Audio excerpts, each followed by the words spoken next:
So my title for my thesis show is going to be Surface Tension. It's going to be a series of paintings of large and small scale, along with a couple different installations of ceramic sculptures of fishing bobbers. So my project's going to be a reflection on family, memories, generational storytelling, and landscape. A lot of the imagery in the paintings and the sculptures will feature fishing-related images, thinking mostly of bobbers. You'll see them as symbols featured a lot in the work. I'm especially thinking about those in relation to surface, and that also how that ties into memory and painting itself as a material. I'm thinking of bobbers and paint as being ways of revealing what's below a surface and kind of indicators of what's below a surface, which is important to me thinking about memory and kind of uncovering these memories through my paintings and my sculptures.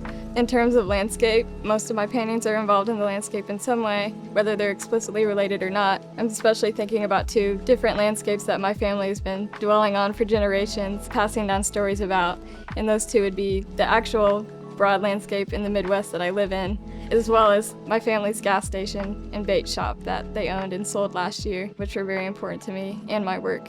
And it's ways that I can kind of tie the environment and the landscape to an interior space, which is my family business, both of which informed a lot of my memories when I was growing up. A lot of my work, even outside this project, is about home and nostalgia and kind of a longing for the past, even though it wasn't necessarily perfect. And so I'm thinking a lot of my research about how nostalgia affects how we navigate the world, as well as a sense of longing for home in a place that I've been away from, because this is the farthest I've been from home, so it's becoming more urgent of a topic for me right now. One of the things I've been thinking about in particular is memory. I'm particularly looking at this through an Indigenous lens, through authors like Lee Miracle and Kate Morris. So I'm also thinking about how memory can be reconstructed by us and how we are kind of in charge of how we think about them. I would say my Indigenous heritage is embedded in the work, but probably not very outward in the work itself. I think I'm mostly thinking about it in terms of the fact that my tribe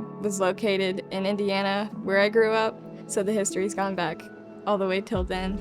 There's been several people who've had similar experiences to me growing up with their family fishing, and how the work's kind of struck a chord with them in that way and kind of resurfaced a lot of these memories that they'd had that they maybe hadn't thought about in a while. So I kind of wanted my works to transcend my specific memories and speak to a broader collective memory where fishing's been important throughout society and kind of embedded in the landscape in that way.